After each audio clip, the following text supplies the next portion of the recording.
আমরা এখন যেটি নিয়ে কথা বলবো সেটা হচ্ছে বিহেভিয়ার স্কিলস। এই বিহেভিয়ার স্কিলস কাকে বলে, বিহেভিয়ার মানে কি সেটা আগে জানতে হবে। বিহেভিয়ার মানে হচ্ছে আচরণ, মানে তোমার আচরণ কীরকম, ঠিক আছে। তুমি এই প্রাকৃতিক জিনিস, এই এনভায়রনমেন্টে প্রতিটা জিনিসের সাথে কেমন ব্যবহার করো, তাদের সাথে কীভাবে ক্লিয়ার ডিক্লেয়ার করো, কারণ তাদের সাথে কীভাবে ম্যানেজ করো, ডিল করো বা ম্যানেজ করো। তুমি একটা লাইটের সাথে কীভাবে ডিল করো, একটা পাখির সাথে কীভাবে, একটা মানুষের সাথে কীভাবে, একটা টেবিল ফ্যান ইত্যাদির সাথে কীভাবে ডিল করো, এটা হচ্ছে বিহেভিয়ার স্কিলস, ঠিক আছে। তো বিহেভিয়ার স্কিলের মধ্যে আমাদের 6টি পার্টস আছে। এক নম্বর হচ্ছে কমিউনিকেশন স্কিলস। কমিউনিকেশন স্কিলস মানে কি, যোগাযোগ ব্যবস্থা। কমিউনিকেশন মানে যোগাযোগ ব্যবস্থা, মানে ধরো আমার চিন্তা ভাবনা, আমার থটস, আমার ফিলিংস একটা অন্য ব্যক্তির কাছে পৌঁছে দেওয়াকে কমিউনিকেশন বলে। সেটা যে কোনো ভাষায় হতে পারে,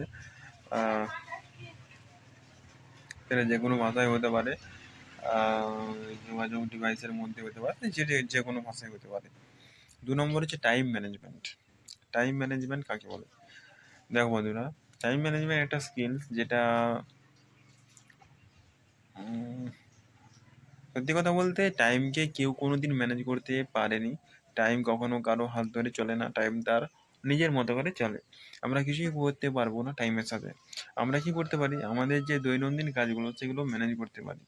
মানে কি, তোমাকে একটা টু ডু লিস্ট বানাতে হবে প্রতিদিন, যে আগামীকাল কী কী কাজ করব তার একটা লিস্ট তোমাকে বানাতে হবে। এবং টাইম ম্যানেজমেন্টে তুমি যদি মাস্টার হও তাহলে তুমি সব কাজই করতে পারবে এবং অন্যদের থেকে অনেকটা এগিয়ে থাকবে। 2 নম্বর হচ্ছে কনফ্লিক্ট রিসলিউশন। কনফ্লিক্ট রিসলিউশন মানে হচ্ছে তোমার যখন দুটো মানুষ তাদের মত নিয়ে একমত হতে পারছে না, তাদের মধ্যে কোনো কিছু নিয়ে ফাইট হচ্ছে বা যুদ্ধ হচ্ছে, তখন একটা কনফ্লিক্ট তৈরি হয়। তখন আমরা সেটাকে যেভাবে ম্যানেজ করি বা সলভ করি, তখন সেটাকে কনফ্লিক্ট রিসলিউশন বলে। 4 নম্বর হচ্ছে ডিসিশন মেকিং।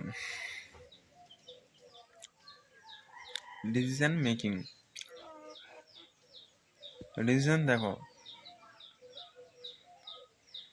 আমাদের প্রতিদিন প্রতিটা সময় সিদ্ধান্ত নিতে হয়, ছোট বড় মাঝারি সব ধরনের সিদ্ধান্ত নিতে হয়, ঠিক আছে।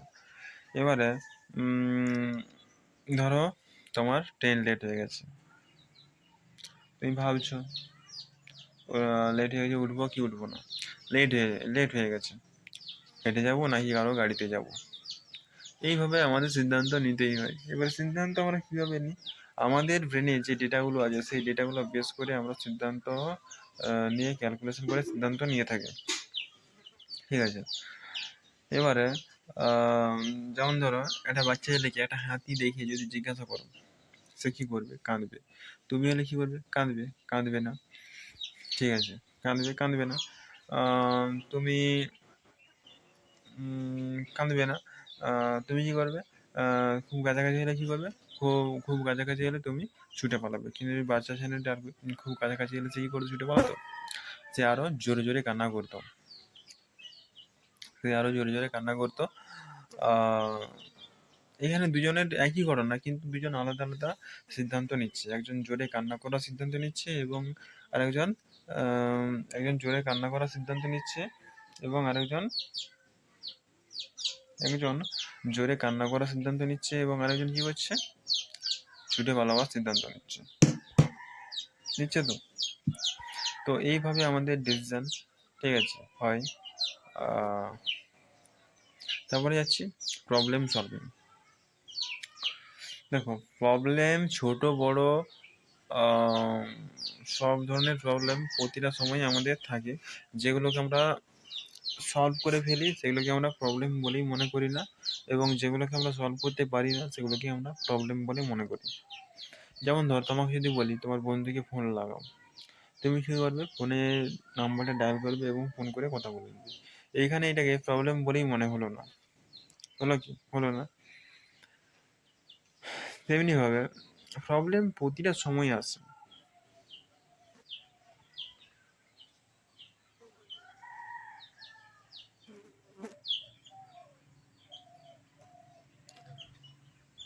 হচ্ছে সেলফ লার্নিং।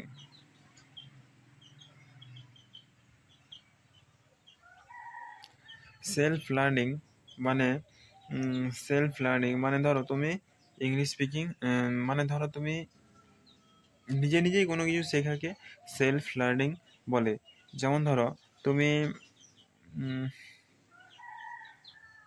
নিজে নিজেই কোনো কিছু শেখাকে সেলফ লার্নিং বলে। যেমন ধরো তুমি এমএস ওয়ার্ড জানো না, কিন্তু তুমি এমএস ওয়ার্ড শিখতে চাও, তো তুমি কোথা থেকে শিখবে? না, অনলাইন থেকে একটা কোর্স নিলে, যে সপ্তাহে 3 ঘন্টা করে ক্লাস করবে, এবং তুমি নিজেকে বললে যে এটা আমাকে 1 মাসের মধ্যে কমপ্লিট করতে হবে। তো এইখানে কেউ তোমাকে বলছে না যে তোমাকে এটা করতে হবে, স্কুলে যেতে হবে, এই কাজটা করতে হবে, এরকম কেউ কিছু বলছে না।